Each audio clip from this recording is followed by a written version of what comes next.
So to begin with, depth of field, it's there on Switch, but obviously of a lower precision. Also notice that the presentation is a lot blurrier, as you can see on the feet here. Suffice to say, resolution is much lower on Switch. Moving on to our next freeze frame, of course, you can see the reduction in texture quality here. Now zooming in on this edge here, we can get an idea of resolution. The reduction in texture quality is more pronounced here as we close in on Doom Guy's armor, and even more pronounced in this shot. Check out the wall to the back right there.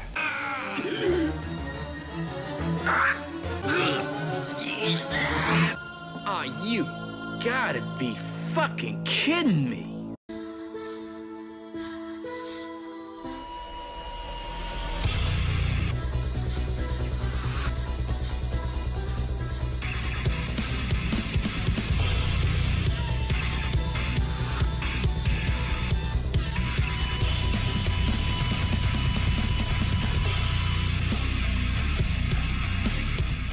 Greetings, ladies and gentlemen.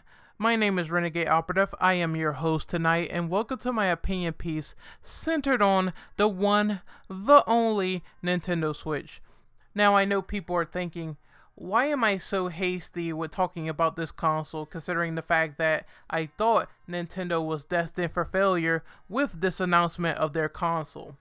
Well, it might be a shocking surprise, but this is one of the rare statements that I've made where I was wrong with the Nintendo Switch selling well. The Nintendo Switch has been more prevalent in sales than I could imagine. It even won the NPD, which is an organization for tracking sales figures for toys and video game criteria, for August 2017. Now, I'm still firm in my beliefs that the Nintendo Switch had one of the worst launch lineups I have seen known to man in recent memory. You cannot take a look at what they originally proposed and not do a spit take at what they offered to consumers. It was terrible, but granted, the PS4 did have a terrible launch as well, so I will give it the benefit of the doubt. Now developers are starting to take notice in the Nintendo Switch. Now they are starting to recognize the platform's sales and use it as their advantage when they originally threw the system under the bus.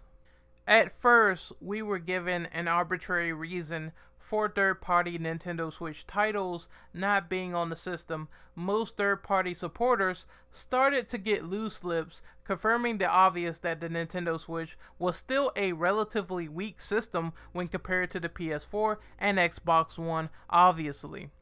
These developers were uncertain about their games appearing on the Nintendo Switch, with blanket statements saying how games appearing there would be uncertain. Now the Nintendo Switch is starting to pick up momentum. It's starting to pick up momentum in sales. It seems like the narrative has changed from uncertainty towards putting more stock in the Switch.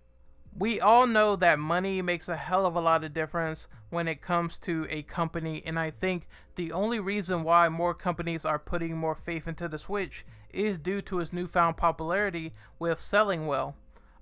Otherwise, if it wasn't for the Switch getting off the ground, then I think this console would be dead in the water, just like the Xbox One, and then I think we would be seeing the same old song and dance that we saw with the Nintendo Switch when it was first announced. You know, the developers, the third-party devs, promising more third-party support, but really beating around the bush, dancing around the subject of their games appearing on the console, period. Now, let's answer the logical question after the most recent Nintendo Direct, which I'm sure everyone knows by now that Bethesda is bringing Doom and Wolfenstein 2 to the Switch. Will the current third-party support make a difference on Nintendo Switch? The short answer is the most fair-minded one, which equates to things being a nice possibility with some massive hindrances in the mix. The long answer to this explanation is simple. Being the weakest of the bunch probably won't pump out the best results for these games being ported on the Nintendo Switch without some downgrade involved. Let's use Doom as an example. While certain players won't care that Snap Map is being removed from the Switch version and multiplayer is being cut up into an optional download, you have to understand that that's still a piece of the game being served chopped up like a piece of steak compared to the other complete versions. I think in the end, this is what we should expect for big games like Doom or Wolfenstein, being chopped up into pieces and served to the player because the Switch can't handle certain modes or features.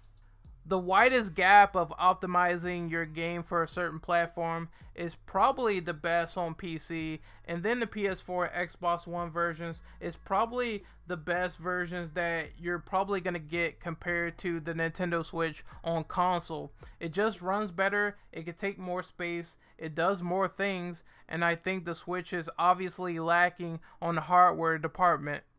It's just a tablet, so what can I say?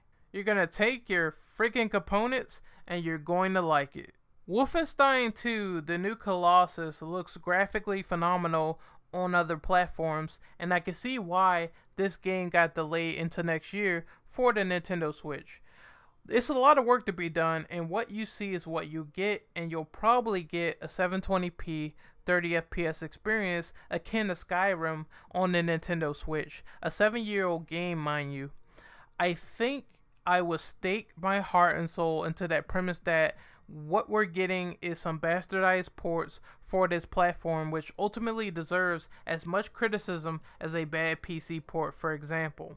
Also, people need to stop excusing the fact that because the Switch is portable, that means that in the grand scheme of things, the performance should be overlooked. A spade is a spade, and a bastardized port is still a bastardized port.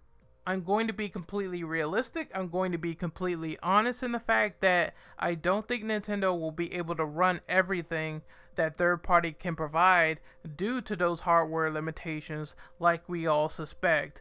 But if it comes to downscaling a game, sure, let's cut that up, let's put it on the Switch, let's see what it boils down to, and then we profit. Porting a 7-year-old game like Skyrim, sure, you'll get that right away to test the waters with a profit, no problem. You see where I'm getting at here? In conclusion, I think it's probably best for Nintendo fans to really know what they're getting and keep their expectations realistic when it comes to what third-party support is being brought to the table for the Switch, which I mentioned prior. Developers are trying to test the waters. They're trying to dip one toe in the pool at a time. However, I think anything else that exceeds expectations like Red Dead Redemption 2, Assassin's Creed Origins, and Metro Exodus on the Switch is without a shadow of a doubt wishful thinking at best, and if it happens, it's going to be a severely butchered third-party port when it comes to having this on the Switch altogether. It's going to be neutered, and you have to expect this in some capacity. On the positive side, at least developers aren't throwing the platform completely into the water anymore. It does eliminate some stigma that Nintendo had around launch about the lack of third-party support after they showed off a plethora of launch partners. And I think if a developer could compensate and make a good third-party title that is Switch exclusive, that is actually good, then it might make up for the lack of power with an innovative IP. Software is what matters. Make that IP utilize the technology that first party does, and I think it would be an interesting game to play on the Joy-Cons and motion controls. I think this will be a way to make up for it. We'll see how this progresses as more ports get added to the system, but we already know that people like Capcom are in it for a quick buck, so this will be the end result for some IPs from third-party support. They will remaster or put their games on the Nintendo Switch to test the waters, like Resident Evil Revelations 1 and 2, games that were already established during the last generation of consoles. We're seeing that with Rockstar porting LA Noire, but I think when it comes to realistic expectations, we probably won't see stuff like Red Dead 2, for example. I'm going to be watching, and if I'm not watching the port comparisons, then Digital Foundry will be, and the numbers will not lie. Until then, this is Renegade Operative signing off. I hope you guys really enjoyed my opinion piece on will the current third-party support make a difference for the Nintendo Switch. I hope you guys enjoyed my discussion. I really enjoyed making this video. Once again, if you like it, like the video, thumbs up, subscribe. show your support, talk in the comments, let's get something going, and we will go from there. I hope you have a good day, and once again, take care.